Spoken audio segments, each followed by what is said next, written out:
Hello, and welcome to a new episode of Leadership Trail Mix. I am Miguel Oliveira, my pronouns are he and him, and for the next few minutes we'll be together looking at one of the main ingredients that compose this art and science we call people leadership.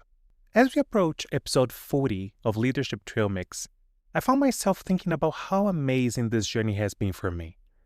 I got a lot from it, and one of the greatest benefits I experience is to keep my eyes, ears, and heart wide open for things that I believe could be valuable to share with you and that have been making me a better HR professional and people leader. Over this past almost 18 months, I've learned so much. I've read so many more books and articles, took screenshots of so many infographics, attended so many webinars, listened to a bunch of podcasts.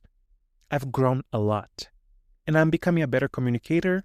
I've met a lot of people I wouldn't have if it wasn't for Leadership Trail Mix. So, even though I finish every episode saying thank you for listening, before I get to the topic of today's reflection, I want to say thank you for listening. Thank you for reacting. Thank you for reaching out to me to share your thoughts or just say, hey, I listened to your podcast. It means a lot and helps keep me going. Also, I want to thank those who were resources of inspiration for the content I share here, and also the ones who have shared their own voices, knowledge, and wisdom with us. I really appreciate you. Okay, let's get to it. Today's episode could easily be an extract of one of the latest episodes of The Diary of a CEO, a podcast hosted by Steven Barlett, and who I strongly recommend that you check out. Truth be told, I've only listened to 2 episodes. In the first one, Steven talked with Michelle Obama and her brother, Craig Robinson, about their podcast, IMO, which I haven't listened to yet, but it's definitely on my list. On the second one I listened, Steve talked to Simon Sinek, who, if you know me, you know I am a big fan of. Anyway, close to the end of this 2-hour-long conversation between Steven and Simon when they discussed AI, its future, leadership, relationships, friendship, and a lot of other topics, Steven talked about buckets, and that's what we're going to be talking about today. Buckets. I'm kidding, but I'm not. Yes, we're going to talk about 5 buckets that explain a concept from Steven's book to illustrate how we should approach our careers. And yes, this is where the title for today's episode came from. I found in Steve's simple but definitely not simplistic explanation lessons to support my own career and the career of those I have and will have the honor to lead. So let's talk about the 5 buckets. They are your knowledge, or what you know, your skills, or what you can do, your network, or who you know, your resources, or what you have, and your reputation, or what the world thinks of you. So, number 1, knowledge, number 2, skills, number 3, network, number 4, resources, and number 5, reputation. According to Steven, and I tend to agree, the 5 buckets are interconnected and need to be filled in the order they are presented. It makes sense, right? Well, I think it does. In taking it one step further, the piece that resonated with me the most was when Steven applied the 5 buckets concept to what he calls professional earthquakes. And here I quote, unpredictable career events that adversely impacts you. He then goes on to say that, and here I quote again, there are only 2 buckets that any such professional earthquake can never empty. It can take away your network, it can take your resources, it can even impact your reputation, but it can never remove your knowledge and it can never unlearn your skills. Isn't that powerful? Network, resources, and reputation can go away. Knowledge and skills can't. Let's think about it for a moment. How the 5 buckets framework applies to you, to those around you, and to those you lead in the context of the society we live in. A society which, in my honest opinion, tries over and over again to make us focus on the last 3 buckets and not always tells us that the path to get there in a sustainable way is investing on the other 2.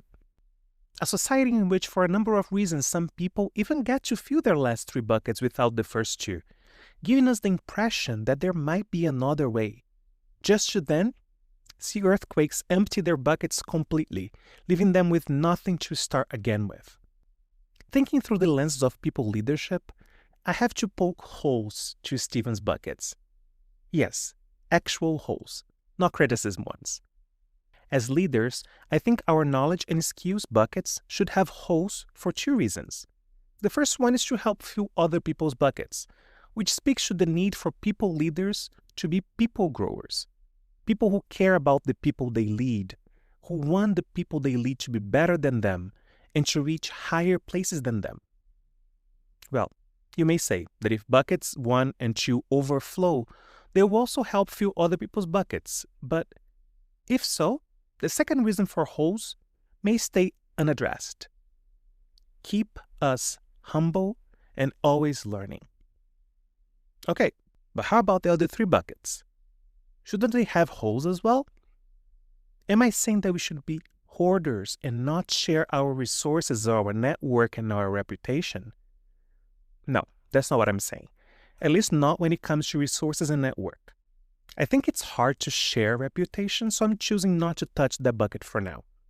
And yes, I think we can and should share resources and network, but for some reason that I can't explain, I hold this strong belief that if we share knowledge and skills, the need to share resources and network will be the exception, not the rule.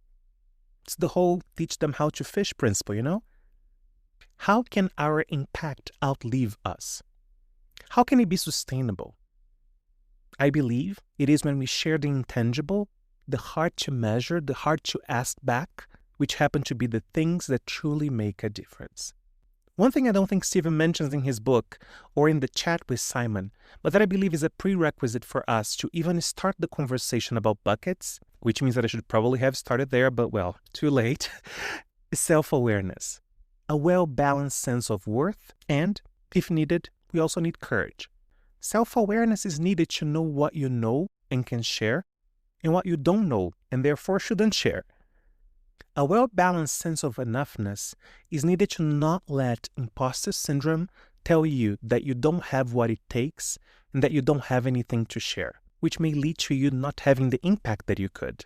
And we need courage to, if needed, believe in ourselves, overcome fear, and share anyway. Sharing is the name of the game for our call to action today. Can you find someone who is early in their career to share the concept of the 5 buckets with? And additionally, can you find someone in your network to share your knowledge with, and by doing so, contribute to their growth? As I always say, I love hearing from you. So if you liked, disliked, agreed, disagreed, have questions, or want to share how the call to action worked for you, send me an email, miguel@leadershiptrailmix.com. And if you want to support this podcast, please share it. And last, but not least, in the spirit of inspiration coming from different places, I'd like to end today's episode with a quote from Nikki Allett, someone I've never met, that I'm connected to on LinkedIn, and who posted these words in response to a post last week. The job can change, but the person you are and the capabilities you build within yourself are truly portable assets. Thank you for listening. Take care and talk soon.